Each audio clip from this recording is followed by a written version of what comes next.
Listen. If you do not understand white supremacy, what it is, and how it works, everything else that you understand will only confuse you. Now, sometimes people say, well, you mean everything that I understand will confuse me if I don't understand racism? Yes, because racism is the dominant political and religious motivating force among the people of the planet in all 9 areas of activity: economics, education, entertainment, labor, law, politics, religion, sex, and war.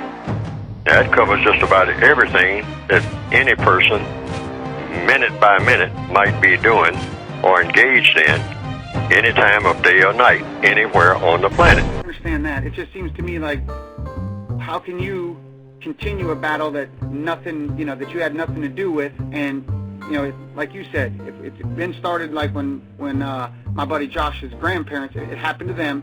But like I said, to my best knowledge, it never happened to us.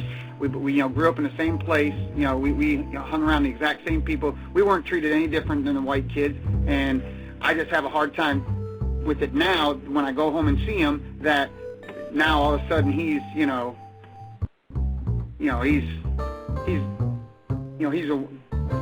I don't even have a words, but he's what? What is it he's doing? He's saying something about racism? Yeah, and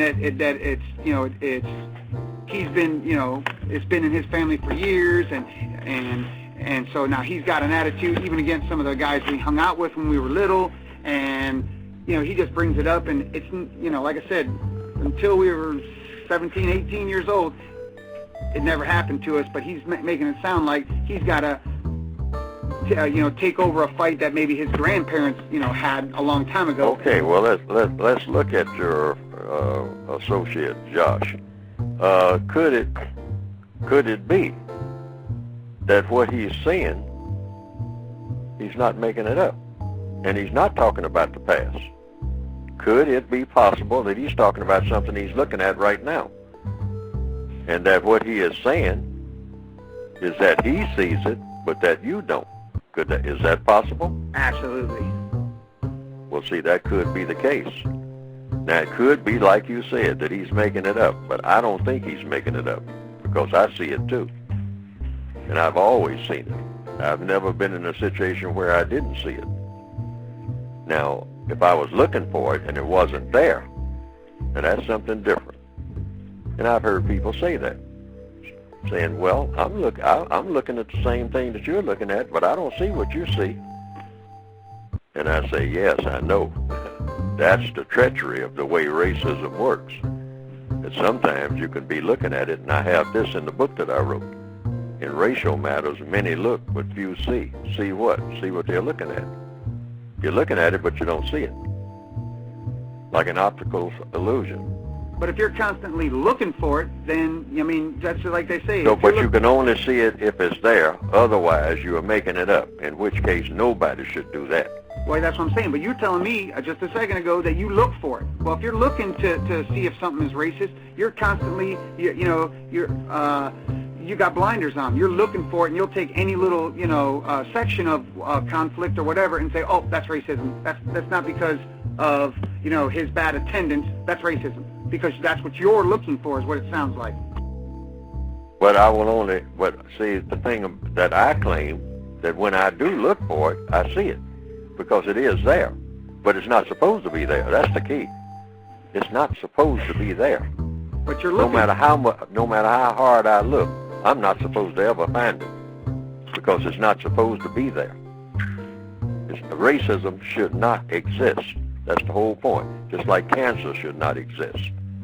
See, now I can look past cancer, I can not recognize it deliberately, or I can recognize it deliberately, but I make up my mind that I'd rather not think about it, so therefore if I don't think about it and I'm not feeling the pain directly at that moment, because I'm laughing about something, like a cancer patient has laughed, but the cancer patient still has cancer.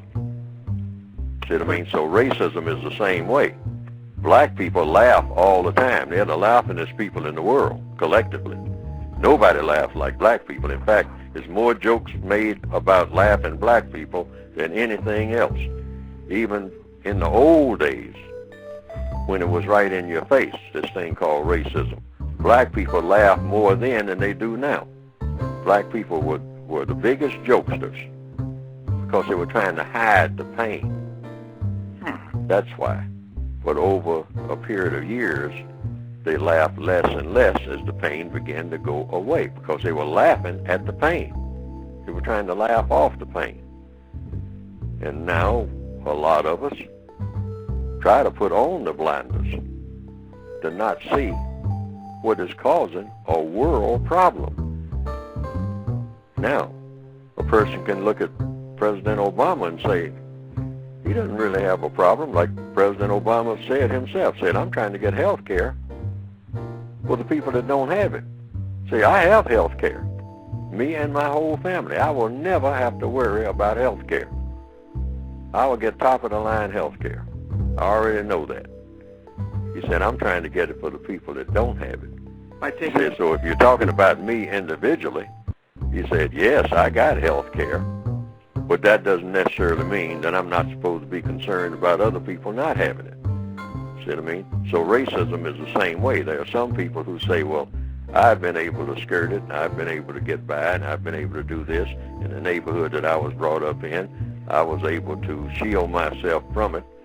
But see, the fact that you shield yourself from it means that it's there. And it shouldn't be there for you to shield yourself from it.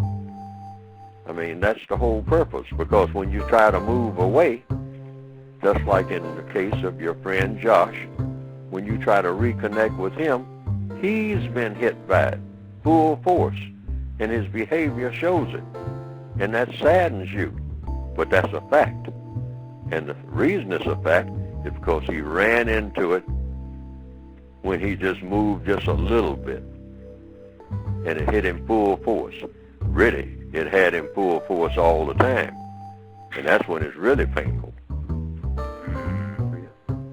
So are you saying that you have never been mistreated because you're not white?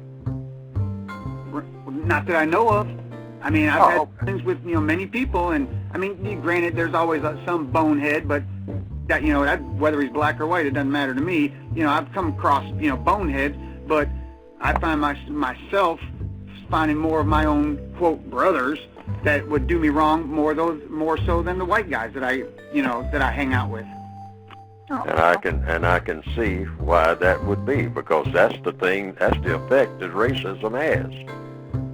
The very fact that when you interact with black people, they are hostile toward you, or they mistreat you, and they you don't get the kind of reaction that you should get from people when those people are black. And there's a reason for that. They've been affected by racism to the extent that nobody would want to be around them. And that makes sense, because the system of racism itself produces black people that nobody wants to be around, including other black people. That is the effect of racism itself.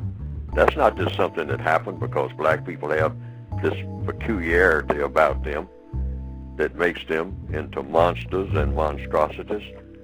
No, that's a system that does that. So black people, by the nature of being under the system of white supremacy, are made into creatures that nobody wants to be around, including the black people themselves. They don't want to be around each other and can hardly stand themselves. But since you got to be with yourself, there's nowhere else to go. I mean, if you are you, you're you. So what can you do? And so therefore you turn that outwardly, because there's nowhere else but to turn it inwardly, in which case you would be suicidal all the time, which is what black people really are. But we just don't go that extra step. Black people are very suicidal because black people cannot stand themselves. They can't stand other black people, and they can't stand themselves. Because when they look at other black people, they see themselves. And they can't stand what they see.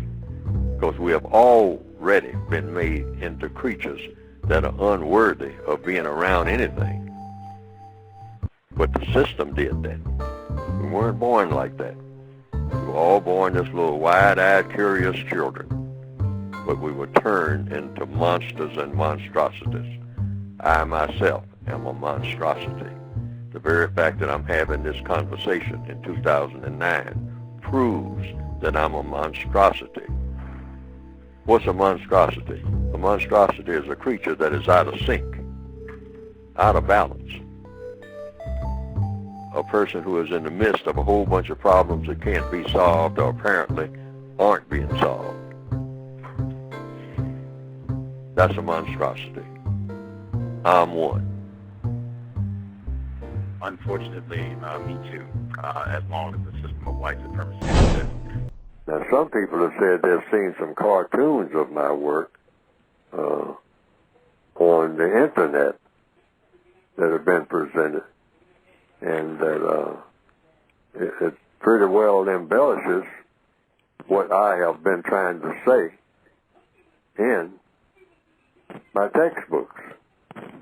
And to the extent that it does that, well, that has been, from what I understand, some people reported to me, a plus.